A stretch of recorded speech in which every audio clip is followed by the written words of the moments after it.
Moïse Louchikou 31. L'enlèvement de l'Église. Suite du jugement du trône blanc. Alors le Seigneur m'a dit, Moïse, monte sur mon dos.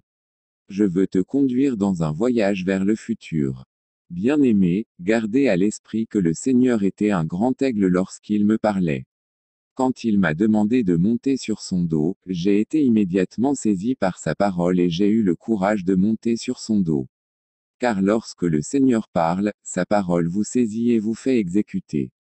Celui qui était adoré par le ciel entier était devant moi sous la forme d'un aigle, il a plié son aile et je suis monté sur son dos.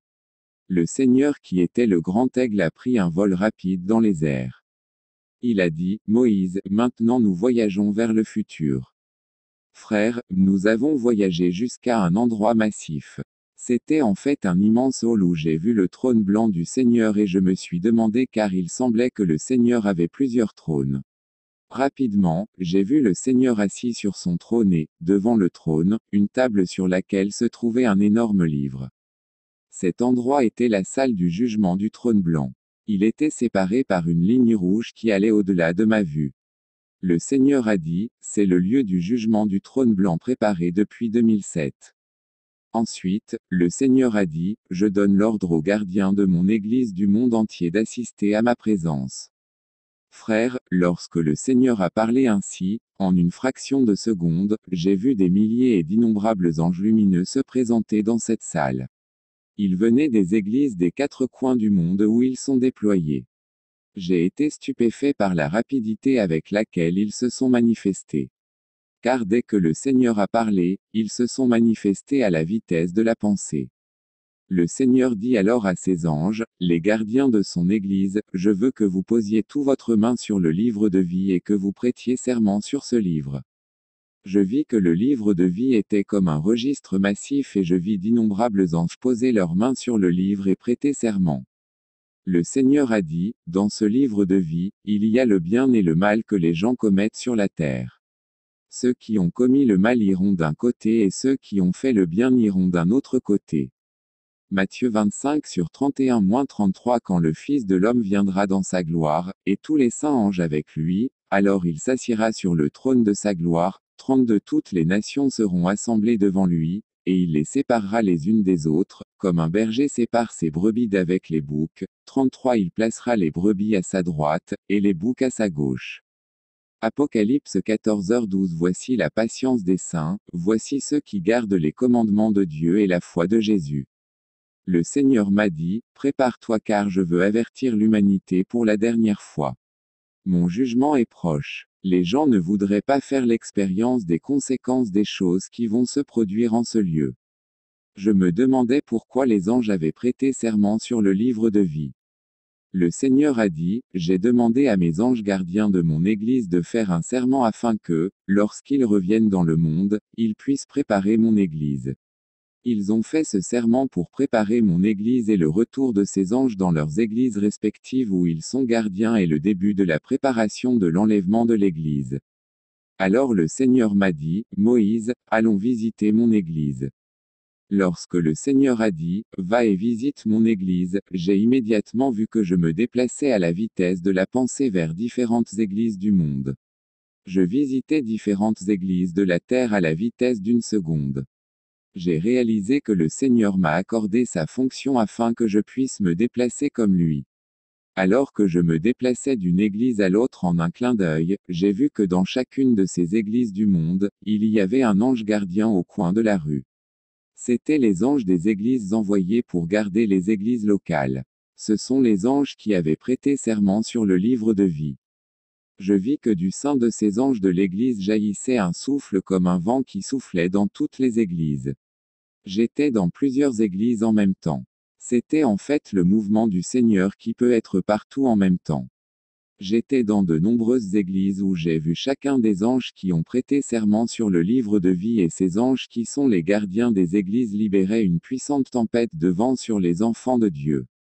Lorsque je suis retourné dans la salle qui précède le trône blanc du jugement, le Seigneur m'a dit, la tempête de vent que les anges libéraient est destinée à permettre l'accomplissement de l'Écriture.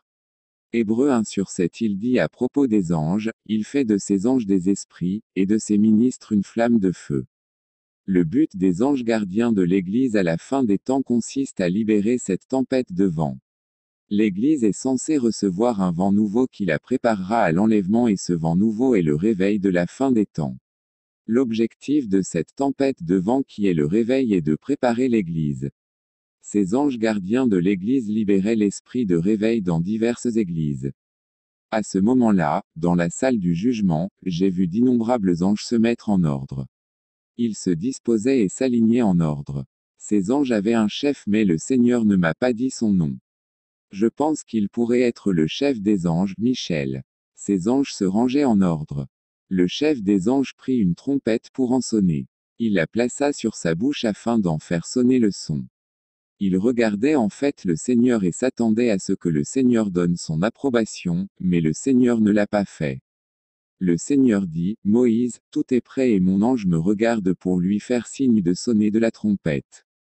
1 Thessaloniciens 4h16-17 Car le Seigneur lui-même, a un signal donné, à la voix d'un archange, et au son de la trompette de Dieu, descendra du ciel, et les morts en Christ ressusciteront premièrement. 17 Alors, nous les vivants qui serons restés, nous serons enlevés ensemble avec eux sur les nuées, à la rencontre du Seigneur dans les airs, et nous serons toujours avec le Seigneur. Avant le chef des anges, il y avait d'innombrables anges qui étaient disposés de façon magnifique dans la salle du jugement. Quand j'ai vu cet ordre, j'ai réalisé que nos soldats terrestres ne savent pas comment se ranger en ordre. Je n'ai jamais vu ce genre d'ordre. Les anges étaient en ordre debout sur le sol et dans l'espace. J'étais émerveillé par leur ordre, leur disposition et leur uniforme. Avant tout, ils étaient beaux à l'extrême et glorieux. Ils étaient parfaits et c'était à couper le souffle. Le Seigneur a dit, quand tu retourneras sur la terre, tu présenteras à mon Église ce passage d'Apocalypse 4 sur un après cela, je regardais, et voici qu'une porte était ouverte dans le ciel, et la première voix que j'entendis fut comme celle d'une trompette qui me parlait, et qui disait, monte ici, et je te montrerai les choses qui doivent arriver après. Le Seigneur a dit, voici les 3 conditions pour être pris dans l'enlèvement. Tout d'abord, vous devez voir celui qui est assis sur le trône. Ensuite, vous devez monter plus haut et vous devez entendre la voix de la trompette. Le Seigneur a commencé à expliquer et a dit, le trône est plus proche de vous que vous ne le pensez. Mon peuple, le ciel n'est pas loin de vous. Le ciel a 3 conditions mais les hommes ont préféré les raccourcis et les diversions. La première condition est la porte. Lorsque j'étais sur la terre, j'ai dit, je suis la porte de la bergerie. Jean 10/7, vous devez entrer par moi, par conversion, lorsque vous croyez en moi. La deuxième condition est la voix de la trompette. Une trompette résonne-t-elle avec une voix ou un son? Le Seigneur m'a alors expliqué un secret concernant la voix dans le son de la trompette. Le Seigneur a dit, il y a 3 éléments. La voix, le son, et la trompette. Le Seigneur a dit, la voix est l'homme. La voix est le leader que j'ai établi dans l'église locale. La voix est le chef ecclésiastique et les hommes que j'ai établis. Les gens doivent comprendre que les hommes de Dieu désignés par le Seigneur sont la voix. Ils sont le chemin vers le ciel mais la voix doit faire résonner le son. Le Seigneur a dit, le son est le message de la fin des temps. Et la trompette est l'instrument utilisé pour la livraison du message. La trompette est la méthode utilisée pour la livraison du message. Le Seigneur a dit, l'homme est la voix qui est censée générer le son qui est le message en utilisant la trompette, qui est la prophétie. La méthode de transmission du message doit être prophétique. C'est le style du prédicateur de la fin des temps que j'ai déployé dans mon Église. Frères, nous devons nous assurer que nos dirigeants nous délivrent des messages prophétiques car la trompette est la prophétie. C'est la voix dans le son de la trompette. Apocalypse 1/3 Heureux celui qui lit, et ceux qui entendent les paroles de cette prophétie, et qui gardent les choses qui y sont écrites, car le temps est proche.